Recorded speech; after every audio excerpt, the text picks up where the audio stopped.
Rise and shine with global entertainment news, the morning buzz. I am your host, Bella, ready to kickstart your day with all the fresh news and stories. And right here with me, bringing her own spark to the studio is Usona. We'll be taking today's top story from The Punch and The Guardian newspaper. And top story from The Punch: 239 first-class lecturer quits Unilag over poor pay, ex-vice chancellor.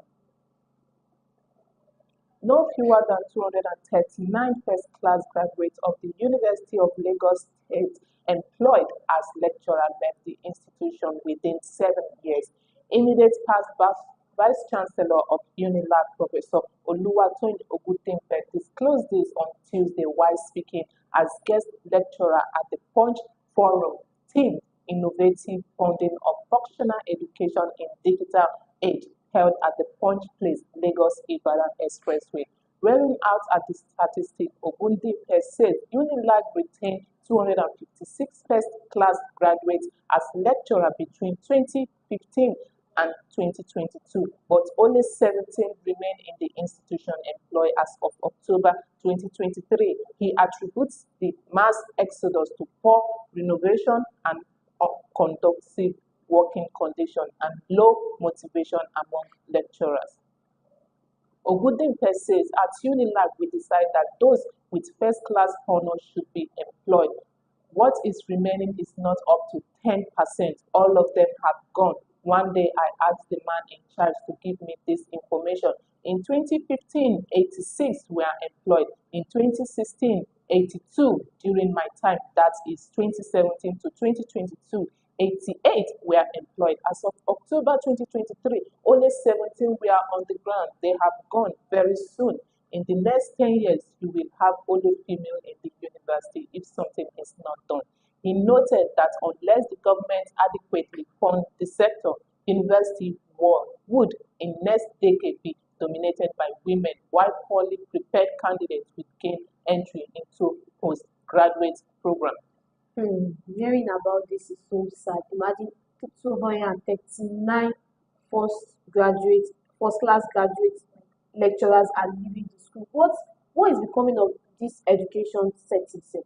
What is it becoming? Because and yet, instead of them to increase the payment of education sector, they are yet fighting on the amount they are giving the president is not enough, it is too low, and here we have suffering. Imagine out of 270 or so, 239 first class lecturers are gone. Don't let us even take away the first class people. What of those that are even there? How are they surviving? You will pay their money, their salary late, different taxes are there, and or how do you want them to survive? Those that have families of five, those that have families of four, how do you want them to cater for themselves? With this low pay interest, and on top of that, you won't even pay them when it is due and they are performing their work. Well, that is the country that we are. We all actually find ourselves working for the state government or even the federal government now. It's now like a punch to the face that you have to take so many challenges. You have to be patient until when my salary is being paid, and it's not supposed to be that. So those that work for the government should be the second most that needed to be enjoying because they are the one that is working for the government. Well, let's move on. NDLEA arrests 6 tons of cannabis in Kwara. The Kwara State Police Command of the National Drug Law Enforcement Agency has arrested 4 suspects after intercepted and seized 2.318 tons of cannabis with a street value estimated in billions of naira in 1 week. The state commander of the NDLEA, Hajia Fatima Popola, announced the seizure and the arrest of suspects at a news conference in Ilorin, the state capital, on Tuesday. Popola says the tons of cannabis were intercepted during 2 operations along the Offa and Omu Aran area of the state command about 3 a.m. and 5:30 a.m. She says the 4 suspects arrested in connection with the seizure cancelled in the drug amount sack of sawdust. This is one of the biggest seizures we have made in a single week in the recent time, and the street value of what we seize runs into at least billions of naira. This shows just how serious the drug use and trafficking has become in Kwara State. The NDLEA State Command boss said one of the suspects, a driver, was caught with 1.2 tons of cannabis, another suspect with 300 kilograms of cannabis, while the remaining 720 kilogram seizure was linked to two suspects. This is so bad. Imagine. Well, kudos to the NDLEA for carrying out this operation and they were being successful for it. Imagine billions of naira of cannabis within Kwara State alone, not to talk of other states. People that are saying Nigeria is the first overall that takes out in drug transporting and all. When we're talking about it's supposed to be India and all, they are not lying. They are not even lying at all. Imagine this drug has now become something else in Nigeria that we can even transport, do anything with it and not being caught at all. Like we said, before we can eradicate this needs to start from the leaders, from the top, because a middleman, a middleman, let me use the word, nobody cannot just put his work into this and expect it to go. There will be someone, there will be a backbone, there will be a godfather at the back of this people for them to carry this out.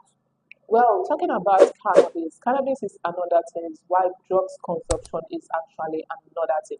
Cannabis is actually, let me say, a dry leaf that is usually tend to smoke, but I feel like being overconsumed is something else. So, most of every other state, let me say, countries are actually allowing the movement of those cannabis to be going on, but I feel like But it is illegal.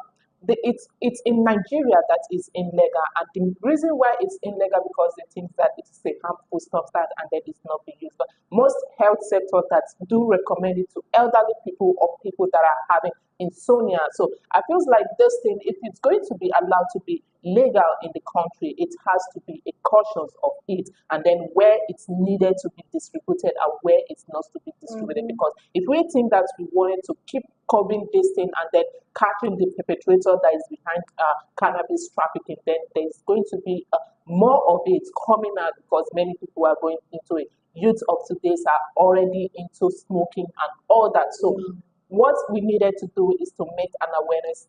Take cautious of whatever you needed to do. Don't overdo it. Well, let's move on. Oshun monarch jailed 4 years in US for $4.2 million COVID-19 fraud. The Apetu of Ipe-Tumodu in Osun State, Oba Joseph Oluyide, has been sentenced to more than 4 years in prison in the United States. Oluyide, 62, who hold dual US and Nigerian citizenship and residence in Medina, Ohio, was on August 26 handed 56 months in prison by U.S. District Judge Christopher A. Boyko, according to the U.S. Attorney Officer for the Northern District of Ohio. In a statement on Thursday, the monarch was also ordered to serve 3 years of supervised release after imprisonment and pay $4.4 million restitution.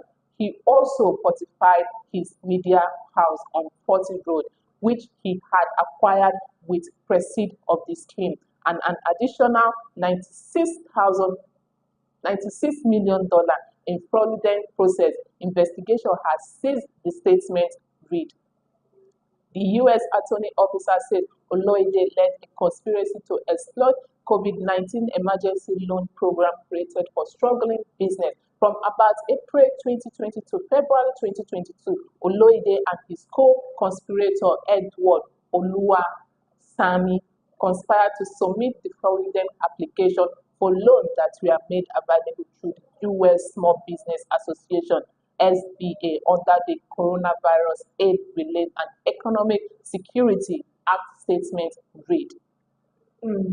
He says every day for the thief, one day for the owner. Definitely, he has been caught red-handed. He felt something he can just do in Nigeria and go away with it. Nothing can be done. No one can accuse him. No one can penalize him. Now he ran to the US and finally he has met his due. And kudos to the US. Like, I'm really happy for this instead because a lot of people will do this and they'll be like, because they have power, they have connection, they can go away with it and not knowing that every day for the thief, like I said, and one particular day for the owner.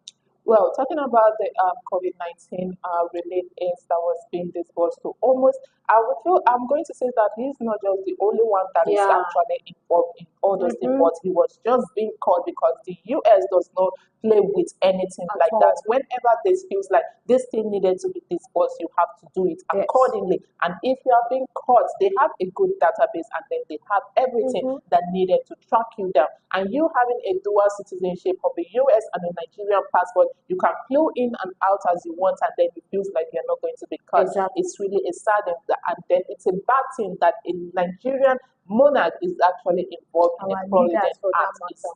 Is very, very bad. Well, on it today's top story from the Guardian. Ogun section 128 residents, 20 industries over discriminate dumping of refuse.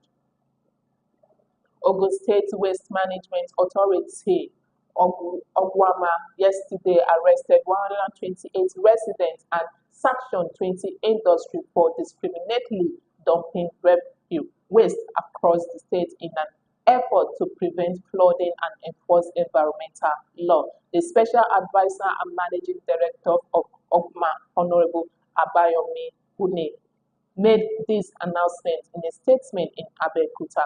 Residents were arrested and companies' trucks were intercepted by Ogma enforcement squad early on Tuesday for improper waste disposal. Those caught disposing waste in Sango Ota, Papa Lanto, and Abeokuta were sentenced to community service, while industry caught disposing waste on road verge along Lagos Ibadan and Shagamu Abeokuta Expressway were sanctioned.